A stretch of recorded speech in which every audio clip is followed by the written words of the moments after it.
Chapter 33, The Death Eaters. Voldemort looked away from Harry and began examining his own body. His hands were like large pale spiders. His long white fingers caressed his own chest. His arms, his face, the red eyes, whose pupils were slits like a cat's, gleamed still more brightly through the darkness. He held up his hands and flexed the fingers, his expression wrapped in an exultant. He took not the slightest notice of Wormtail, who lay twitching and bleeding on the ground, nor of the great snake, which had slithered back into sight and was circling Harry again, hissing. Voldemort slipped one of those unnaturally long-fingered hands into a deep pocket and drew out a wand. He caressed it gently, too, and then he raised it and pointed at a Wormtail, who was lifted off the ground and thrown against the headstone where Harry was tied. He fell to the foot of it and lay there, crumpled up and crying. Voldemort turned his scarlet eyes upon Harry, laughing a high, cold, mirthless laugh. Wormtail's robes were shining with blood now. He had wrapped the stump of his arm in them. "My lord," he choked. "My lord, you promised. You did promise." "Hold out your arm," said Voldemort lazily. "Oh, master, thank you, master." He extended the bleeding stump, but Voldemort laughed again. "The other arm, Wormtail." "Master, please, please." Voldemort bent down and pulled out Wormtail's left arm. He forced the sleeve of Wormtail's robes up past his elbow, and Harry saw something upon the skin there, something like a vivid red tattoo, a skull with a snake protruding from its mouth, the image that had appeared in the sky at the Quidditch World Cup, the Dark Mark. Voldemort examined it carefully, ignoring Wormtail's uncontrollable weeping. "It is back," he said softly. "They will all have noticed it, and now we shall see, now we shall know." He pressed his long white forefinger to the brand on Wormtail's arm. The scar on Harry's forehead seared with a sharp pain again, and Wormtail let out a fresh howl. Voldemort removed his fingers from Wormtail's mark, and Harry saw that it had turned jet black. A look of cruel satisfaction on his face, Voldemort straightened up, threw back his head, and stared around at the dark graveyard. "How many will be brave enough to return when they feel it?" he whispered, his gleaming red eyes fixed upon the stars. "And how many will be foolish enough to stay away?"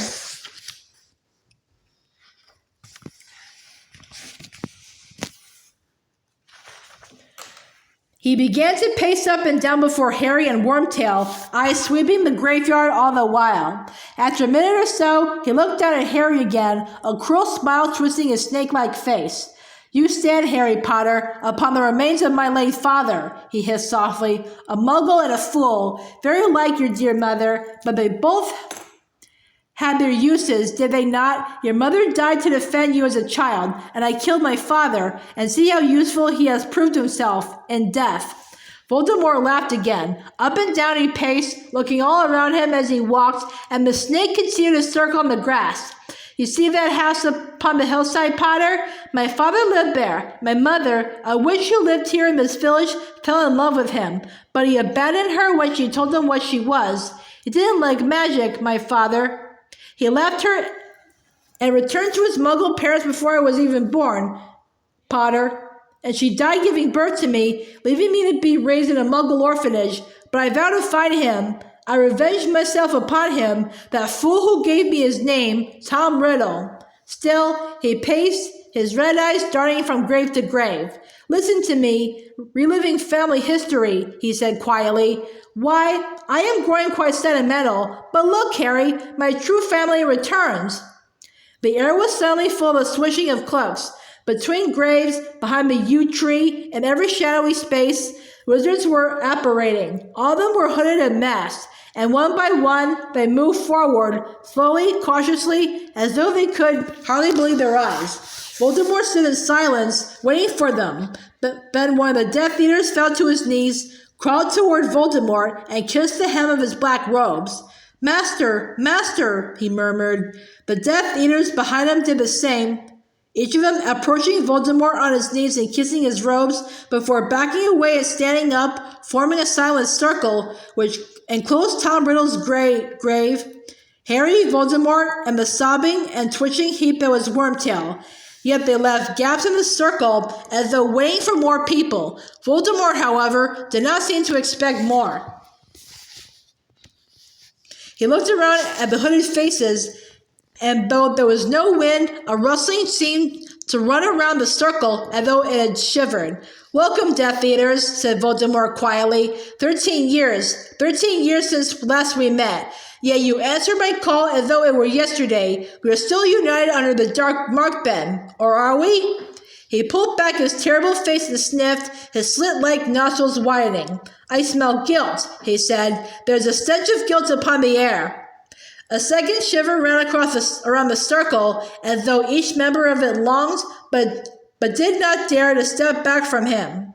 "I see you all, whole and healthy, with your powers intact, such prompt appearances, and I ask myself, why did this band of wizards never come to the aid of their master, to whom they swore eternal loyalty?" No one spoke. No one moved except Wormtail, who was upon the ground, still sobbing over his bleeding arm. "And I answered myself," whispered Voldemort, "they must have believed me broken. They thought I was gone. They slipped back among my enemies, and they pleaded in innocence and ignorance and bewitchment. And then I asked myself, but how could they have believed I would not rise again? They who knew the steps I took long ago to guard myself against mortal death. They who had seen proofs of the immensity of my power in the times when I was mightier than any wizard living. And I answered myself, perhaps they believed a still greater power could exist, one that could vanquish even Lord Voldemort. Perhaps they now pay allegiance to another, perhaps that champion of commoners, of mudbloods and muggles, Albus Dumbledore. At the mention of Dumbledore's name, the members of the circle stirred, and some muttered and shook their heads. Voldemort ignored them. "It is a disappointment to me. I confess myself disappointed."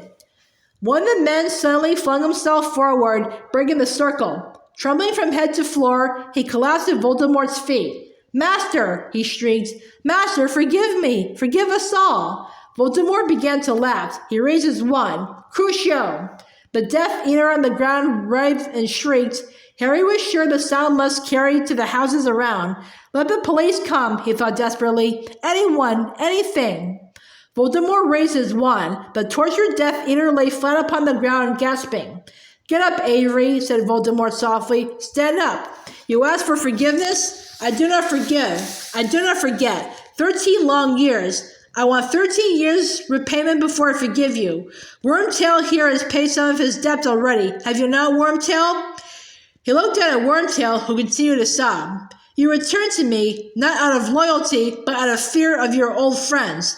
You deserve this pain, Wormtail. You know that, don't you?" "Yes, master," moaned Wormtail. "Please, master, please."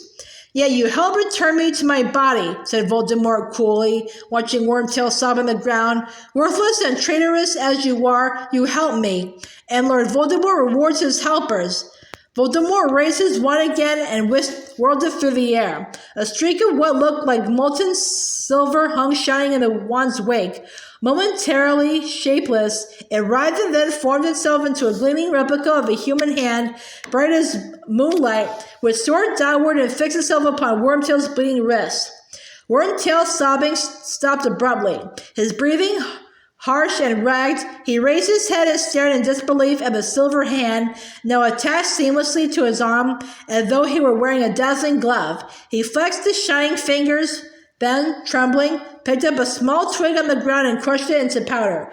"My lord," he whispered, "master, it is beautiful. Thank you, thank you." He scrambled forward on his knees and kissed the hem of Voldemort's robes. "May your loyalty never waver again, Wormtail," said Voldemort. "No, my lord, never, my lord." Wormtail stood up and took his place in the circle, staring at his powerful new hand, his face still shining with tears. Voldemort now approached the man on Wormtail's right. "Lucius, my slippery friend," he whispered, halting before him, "I am told that you have not renounced the old ways, though to the world you present a respectable face. You are still ready to take the lead in a spot of Muggle torture, I believe. Yet you never tried to find me, Lucius. Your exploits at the Quidditch World Cup were fun, I dare say, but might not your energies have been better directed toward finding and aiding your master?" My lord, I was constantly on the alert, came Lucius Malfoy's voice swiftly from beneath the hood. Had there been any sign from you, any whisper of your whereabouts, I would have been at your side immediately. Nothing could have prevented me.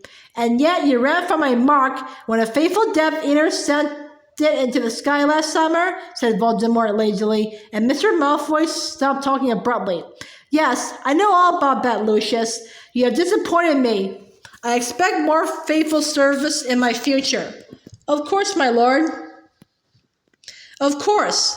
You are merciful. Thank you.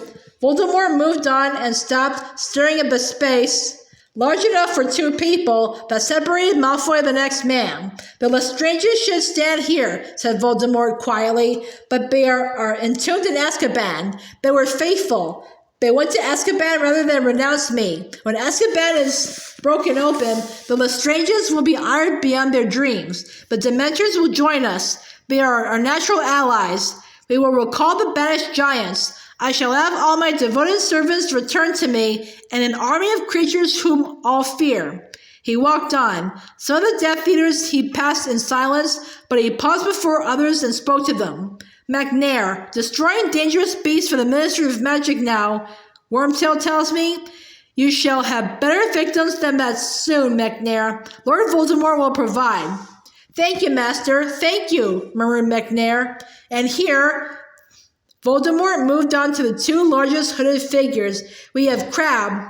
You will do better this time, will you not, Crabbe? And you, Goyle? They bowed clumsily, muttering dully. Yes, Master. We will, Master. The same goes for you, Nott, said Voldemort quietly as he walked past the stooped figure in Mr. Goyle's shadow. My lord, I prostrate myself before you. I am your most faithful. That will do, said Voldemort. He had reached the largest gap of all, and he stood surveying it with his blank red eyes, as though he could see people standing there. And here we have 6 missing Death Eaters, 3 dead in my service. 1 too cowardly to return, he will pay. 1 who I believe has left me forever, he will be killed, of course. And 1 who remains my most faithful servant and who has already re-entered my service.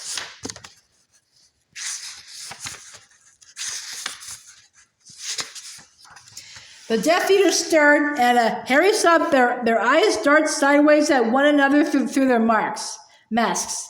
He is at Hogwarts, that faithful servant, and it was through his efforts that our young friend arrived here tonight.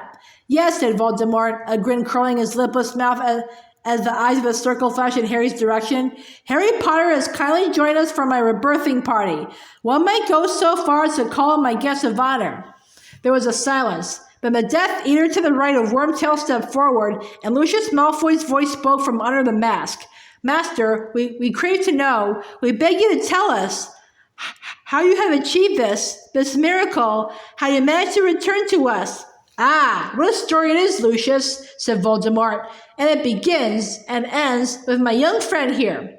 He walked lazily over to stand next to Harry, so that the eyes of the whole circle were upon the two of them. The snake continued to circle. You know, of course, that they have called this boy my downfall, Voldemort said softly, his red eyes upon Harry, whose scar began to burn so fiercely that he almost screamed in agony. You all know that on the night I lost my powers and my body, I tried to kill him. His mother died in the attempt to save him, and unwittingly provided him with a protection I admit I had not foreseen. I could not touch the boy. Voldemort raised one of his long white fingers and put it very close to Harry's cheek.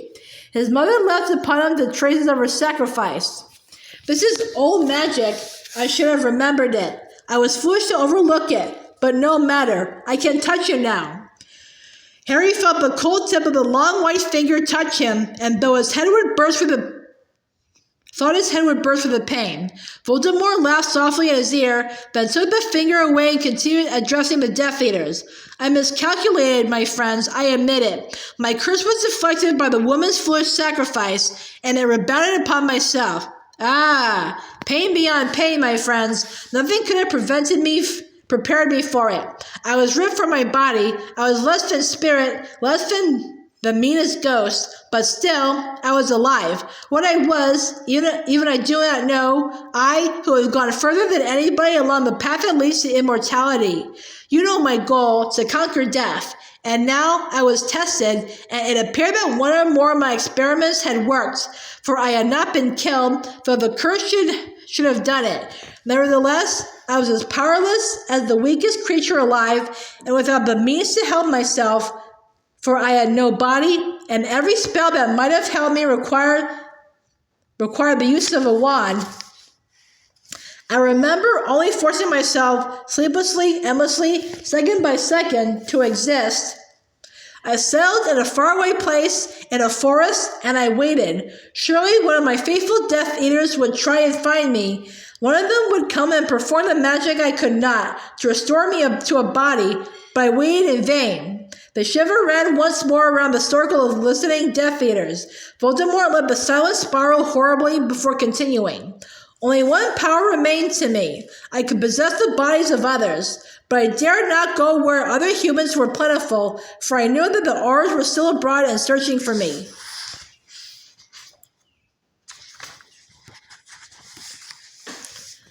I sometimes inhabited animals, snakes of course, being my preference, but I was little better off inside them than as pure spirits, for their bodies were ill-adapted to perform magic, and my possession of them shortened their lives. None of them lasted long. Then, 4 years ago, the means for my return seemed assured. A wizard, young, foolish, and gullible, wandered across my path in the forest I had made my home. Always seemed the very chance I had been dreaming of, for he was a teacher at Dumbledore's school. He was easy to bend to my will. He brought me back to this country, and after a while, I took possession of his body to supervise him closely as he carried out my orders. But my plan failed. I didn't manage to steal the Sorcerer's Stone. I was not to be assured immortal life. I was thwarted once again by Harry Potter.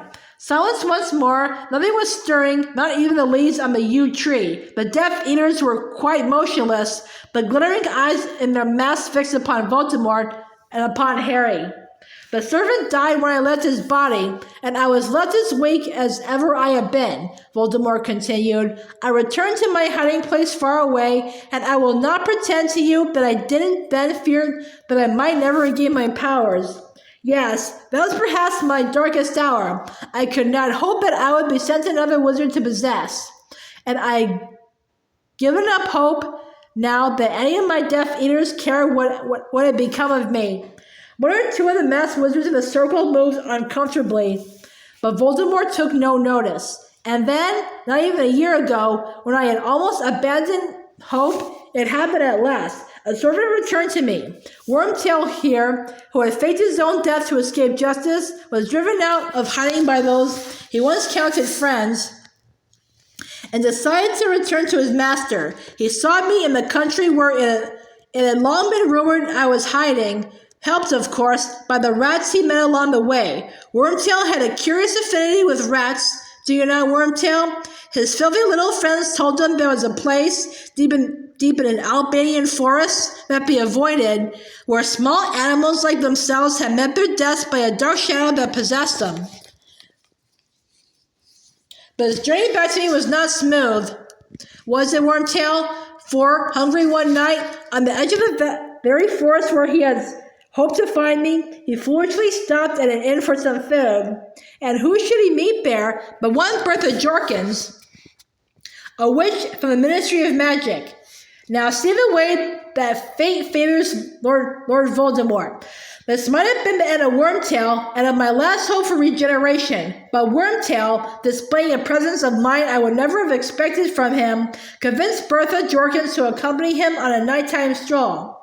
He overpowered her, he brought her to me, and Bertha Jorkins, who might have ruined all, proved instead to be a gift beyond my wildest dreams, for, with a little persuasion, she became a veritable mine of information. She told me that the Triwizard Tournament would be played at Hogwarts this year. She told me that she knew who would only be too willing to help me if I could only contact him. She told me many things, but the means I used break the memory charm upon her were powerful, and when I had extracted all useful information from her, her mind and body were both damaged beyond repair. She had now served her purpose. I could not possess her. I disposed of her.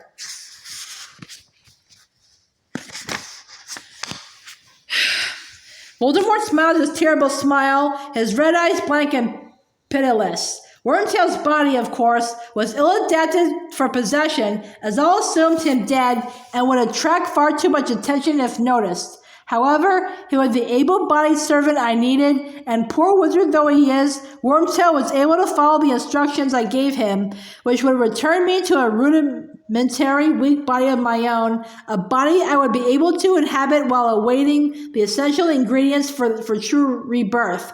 A spell or two of my own invention, a little help from my dear Nagini. Voldemort's red eyes fell upon the continually circling snake, a potion concocted from unicorn blood, and the snake venom Nagini provided. I was soon returned to an almost human form and strong enough to travel. There was no hope of stealing the Sorcerer's Stone anymore, for I knew that Dumbledore would have seen to it that it was destroyed. But I was willing to embrace mortal life again before chasing immortality. I set my sights lower. I would settle for my old body back again on my old strength. I knew that to achieve this, it is an old piece of dark magic, the potion that revived me tonight. I would need 3 powerful ingredients. Well, one of them was already at hand, was it not, Wormtail? Flesh given by a servant. My father's bow, naturally, meant that we would have to come here where he was buried, but the blood of a foe, Wormtail would have had me use any wizard, would you not, Wormtail? Any wizard who had hated me, as so many of them still do. But I knew the one I must use if I was to rise again, more powerful than I had been when I had fallen. I wanted Harry Potter's blood.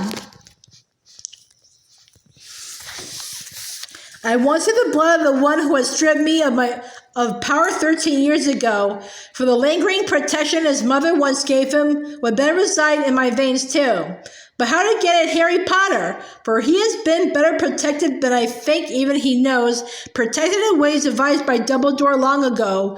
When it fell to him to arrange the boy's future, Dumbledore invoked an ancient magic to ensure the boy's protection as long as he is in his relations' care.